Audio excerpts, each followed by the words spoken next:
जय श्री सीताराम जी की। स्वागत है आप सभी का हमारे YouTube channel Shri Ramcharitmanas with Diksha पर। जैसा कि आप सभी जानते हैं कि हमारे इस चैनल पर श्री रामचरितमानस की चौपाइयों का तथा उनके हिंदी अर्थों का वर्णन किया जाता है। आज की इस कथा में हम उस प्रसंग का वर्णन करने जा रहे हैं जब चित्रकूट में आए हुए सभी लोगों के और भरत जी के मन का प्रस्ताव वशिष्ठ जी ने राम जी के सामने रखा और उनसे पूछा कि वे अयोध्या वापस आने के बारे में उनका क्या विचार है, वे क्या सोचते हैं इस बारे में। तथा राम जी और गुरु जी की आज्ञा पाकर भरत जी ने किस प्रकार से अपना प्रस्ताव श्री रामचंद्र जी के समक्ष रखा, इसका भी इस वीडियो में वर्णन किया जाएगा। यदि आप चैनल पर नए हैं तो चैनल को सब्सक्राइब कर लीजिए और हमारे साथ जुड़कर श्री रामचरितमानस की कथा श्रवण का लाभ लेते रहिए। यदि आपको वीडियो पसंद आए तो वीडियो को एक लाइक ज़रूर कर दीजिए, साथ ही साथ अपने परिवार और दोस्तों के साथ भी शेयर कीजिए। तो चलिए श्री सीताराम जी को नमस्कार करके आज का कथा वर्णन शुरू करते हैं। भरत बचन सुनि देखि सनेहु, सभा सहित मुनि भय विदेहु। भरत महामहिमा जल राशि, मुनि मति ठाड़ तीर अबलासी। गाच पार जतन ही हेरा, पावती नाव न बोहित बेरा। और करही को भरत बड़ाई, सरस सीप की सिंधु समाई। भरत मुनि मन भीतर भाए, सहित समाज राम पही आए। प्रभु प्रणाम करि दिन सुआसनु, बैठे सब सुनि मुनि अनुशासनु। बोले मुनि बरु वचन विचारी, देश काल अवसर अनुहारी। सुनहु राम सर्वज्ञ सुजाना, धर्म नीति गुण ज्ञान निधाना। सबके उर अंतर बसहु, जानहु भाव को भाव। पुरजन जननी भरत हित, होई सो कहि उपाऊ। जय भगवंत अनंत अनामय, अनख अनेक एक करुणामय। हमारी पिछली वीडियो में हमने देखा था कि गुरु वशिष्ठ जी ने यह सुझाव दिया है कि श्री राम, सीता और लक्ष्मण जी की जगह भरत और शत्रुघ्न वन को चले जाते हैं 14 वर्षों के लिए, तो यह कम हानि है। तभी भरत जी बहुत प्रफुल्लित होते हुए यह कहते हैं कि वे सिर्फ 14 वर्षों के लिए ही नहीं परंतु जीवन पर्यंत वनवास में रहेंगे, जिससे कि श्री रामचंद्र जी को अयोध्या जाने में कोई भी समस्या न आए। और यदि वे अयोध्या को चले जाते हैं तो उनके लिए ये कोई भी बड़ी बात नहीं है कि वे अपना पूरा जीवन वन में ही व्यतीत कर दें। उसके आगे तुलसीदास जी कहते हैं, भरत जी के वचन सुनकर और उनका प्रेम देखकर सारी सभा सहित मुनि वशिष्ठ जी विदेह हो गए, अर्थात किसी को भी अपने देह की सुध न रही। भरत जी की महान महिमा समुद्र है, मुनि की बुद्धि उसके तट पर अबला स्त्री के समान खड़ी है। वह पार जाना चाहती है, इसके लिए उसके हृदय में भी कई उपाय ढूंढे हैं, पर नाव, जहाज या बेड़ा कुछ भी नहीं पाती। भरत जी की बड़ाई कौन करेगा, अर्थात भरत जी के समान बड़ा और कोई नहीं हो सकता। तलैया की सीपी में भी कहीं समुद्र समा सकती है। मुनि वशिष्ठ जी के अंतरात्मा को भरत जी बहुत अच्छे लगे और वे समाज सहित श्री रामचंद्र जी के पास आए। प्रभु श्री रामचंद्र जी ने प्रणाम कर उत्तम आसन दिया। सब लोग मुनि की आज्ञा सुनकर बैठ गए। श्रेष्ठ मुनि देश काल और अवसर के अनुसार विचार करके वचन बोले, हे सर्वज्ञ, हे सुजान, हे धर्म नीति गुण और ज्ञान के भंडार राम, सुनिए, आप सबके हृदय के भीतर बसते हैं और सबके भले बुरे भाव को जानते हैं। जिसमें पूर्ववासियों का, माताओं का और भरत का हित हो, वही उपाय बतलाइए। आरत कहें विचार कि न काऊ, सूझ जुआरी आपन दाऊ। सुनि मुनि बचन कहत रघुराऊ, नाथ तुम्हारे ही हाथ उपाऊ। पुनि जेहि कह जब जस कहब गुसाई, सो सब भांति घटिहि सेवकाई। कह मुनि राम सत्य तुम भाषा, भरत स्नेह विचारु न राखा। ते ते कहूँ बहोरी बहोरी, भरत भगति बस भई मति मोरी। मोरे जान भरत रुचि राखी, जो कीजिए सो शुभ शिव साखी। भरत विनय सादर सुनिय, करिय विचार बहोरी। करब साध मत लोक मत, नृप नय निगम निचोरी। जय भगवंत अनंत अनामय, अनघ अनेक एक करुणामय। गुरु वशिष्ठ जी आगे कहते हैं, दुखी लोग कभी विचार कर नहीं कहते, जुआरी को अपना ही दांव सूझता है। मुनि के वचन सुनकर श्री रघुनाथ जी कहने लगे, हे नाथ, उपाय तो आप ही के हाथ है। आपका रुख रखने में और आपकी आज्ञा को सत्य कहकर प्रसन्नतापूर्वक पालन करने में ही सबका हित है। पहले तो मुझे जो आज्ञा हो मैं उसी शिक्षा को माथे पर चढ़ा कर करूं। फिर हे गोसाई, आप जिसको जैसा कहेंगे वह सब तरह से सेवा में लग जाएगा, आज्ञा पालन करेगा। मुनि वशिष्ठ जी कहने लगे, हे राम, तुमने सच कहा, पर भरत के प्रेम ने विचार को नहीं रहने दिया। इसलिए मैं बार बार कहता हूँ, मेरी बुद्धि भरत की भक्ति के वश हो गई है। मेरी समझ में तो भरत की रुचि रखकर जो कुछ किया जाए, शिव जी साक्षी हैं, वह सब शुभ ही होगा। पहले भरत की विनती आदरपूर्वक सुन लीजिए, फिर उस पर विचार कीजिए। तब साधु मत, लोक मत, राजनीति और वेद का निचोड़ सार निकालकर वैसा ही उसी के अनुसार कीजिए। गुर अनुराग भरत पर देखी, राम हृदय आनंद विशेषी।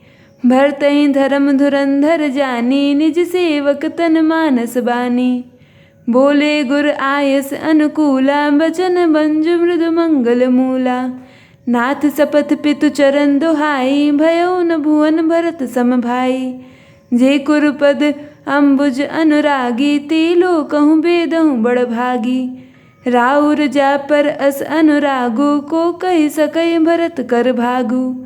लखी लघु बंधु बुद्धि सकुचाई, करत बदन पर भरत बड़ाई। भरत कहीं सो किए भलाई, अस कहि राम रहे अरगाई। तब मुनि बोले भरत सन, सब सकोचु तजितात। कृपा सिंधु प्रिय बंधु सन, कहो हृदय कै बात। जय भगवंत अनंत अनामय, अनघ अनेक एक करुणामय। भरत जी पर गुरु जी का स्नेह देखकर श्री रामचंद्र जी के हृदय में विशेष आनंद हुआ। भरत जी को धर्म धुरंधर और तन मन वचन से अपना सेवक जानकर श्री रामचंद्र जी गुरु की आज्ञा के अनुकूल मनोहर, कोमल और कल्याण के मूल वचन बोले। हे नाथ, आपकी सौगंध और पिताजी के चरणों की दुहाई है, मैं सत्य कहता हूँ कि विश्व भर में भरत के समान भाई कोई हुआ ही नहीं।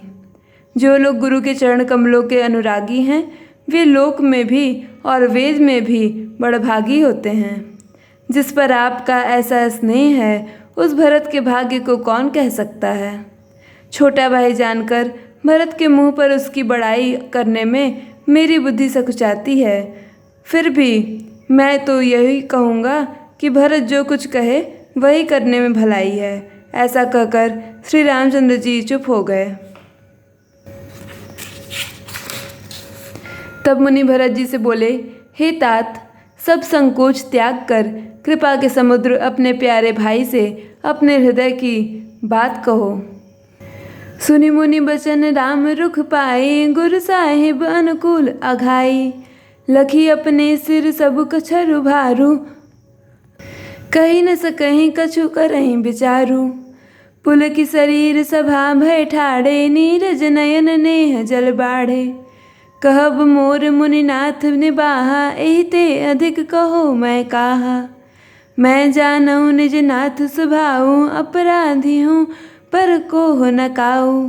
मुँह पर कृपा सनेहु विशेषी, खेलत खुनिस न कबहूँ देखी। शिशुपन ते परिहरे न संगु, कबहु न किन्न मोर मन भंगु। मैं प्रभु कृपा रीति जिय जोही, हारे हूँ खेल जिता वही मोही। महु सनेह सकोच बस सन्मुख कही न बैन, दर्शन तृप्त न आज लगी, प्रेम पियासे नैन। जय भगवंत अनंत अनामय, अनघ अनेक एक करुणामय। मुनि के वचन सुनकर और श्री रामचंद्र जी का रुख पाकर गुरु तथा स्वामी को भरपेट अपने अनुकूल जानकर, सारा बोझ अपने ही ऊपर समझकर भरत जी कुछ कह नहीं सकते।